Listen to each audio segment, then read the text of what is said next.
For today, you'll be hearing an encounter by Artesthesia, an experience with a being you don't ever want to face, the Wendigo. There's no simple way to recount the story of coming face to face with a Wendigo.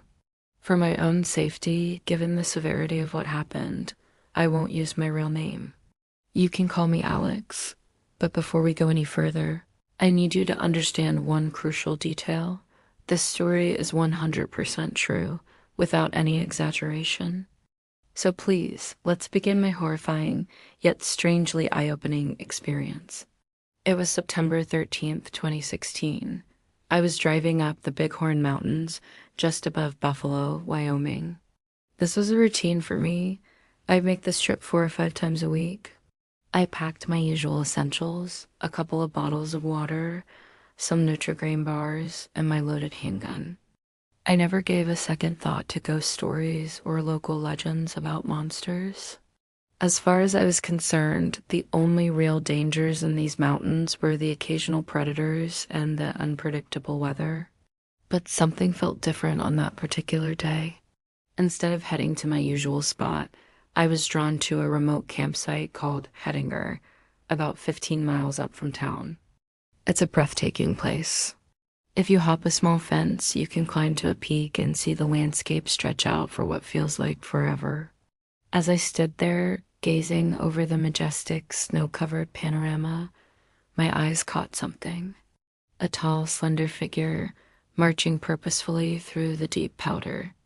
My first thought was maybe a hunter, but that didn't make sense. Hettinger was miles away from any known hunting grounds.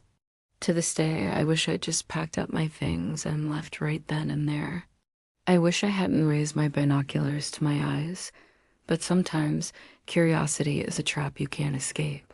I will never, ever forget the moment I peered through that cold glass across the winter plateau.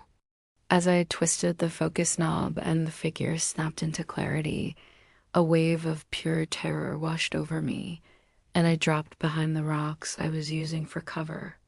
It was looking right back at me, as if it could see me. That should have been impossible. I was at least 1,000 feet away, maybe more, partially hidden by a large rock and nestled within the tree line. No human could have spotted me. My heart hammered against my ribs.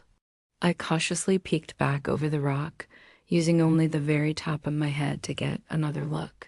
It was just standing there, still, sniffing the air. Its head was tilted as if pinpointing my exact location. My blood ran cold. I was completely frozen in fear, unable to move a muscle.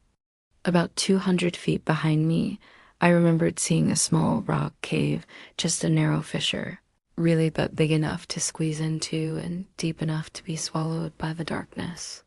I had to get there. I started moving, inching backward, never taking my eyes off the figure. I took one last fateful look. It was sprinting directly toward me. Adrenaline surged through me. I moved faster than I ever thought possible, scrambling for that hole in the rocks and diving in. The very instant I was inside, the creature was standing just feet from where I had been moments before. Its skin was horrifying. It had a damp, almost glistening appearance and was a sickly gray color. Its hands were long, with fingers that seemed to stretch unnaturally, ending in what looked like dagger-like nails. I cupped my hand over my mouth, desperate to muffle the sound of my ragged breathing, which was turning into visible plumes of mist in the frigid air. As I shifted my weight, a small rock dislodged and tumbled down the crevice. It was a tiny sound, but in the dead silence, it was deafening. I glanced down at the rock, and when I looked back up, its cold, lifeless eyes were peering directly into the opening of the cave. It was as if it couldn't physically see me in the shadows, but it knew with absolute certainty that something was in there. I held my body as still as a statue, not even daring to breathe. It reached a long arm into the cave, its sharp nails scraping against the rock, almost snagging my backpack. For what felt like an eternity, but was probably 5 minutes, it probed the darkness. Then it gave up and went back to sniffing the air. I stayed huddled in that cave, a crushing weight of fright pressing down on me with every passing second. Time blurred. The sun began to set, and darkness fell quickly in the mountains. Finally, after what seemed like hours, the creature wandered off. I waited, listening, until I felt it was truly gone before I dared to poke my head out. I scanned the area. There was nothing. Not a single footprint in the snow where it had stood just moments before. It was as if it had vanished into thin air. I moved with painstaking slowness, watching every step to remain silent as I made my way back to my car. Instead of using the remote to unlock it, I used the key, trying to make as little noise as possible. I slipped into the driver's seat, sank down, and took one last look around. Finally, I found the courage to turn the key. The engine roared to life, shattering the silence. As I was turning the car around on the narrow trail, I saw it. It was standing at the edge of the woods, as tall as the trees, just staring at me with those empty eyes. I slammed my foot on the gas. The tires spun, the car fishtailed on the snow, but I gained traction and shot down the trail toward the main highway. I glanced in my rearview mirror. It was in pursuit, keeping pace with the car effortlessly. It was a nightmare. A few miles down the road, I looked back again, and it was gone. To this day, I haven't been back. Not just to that spot, but to that entire region of the mountains.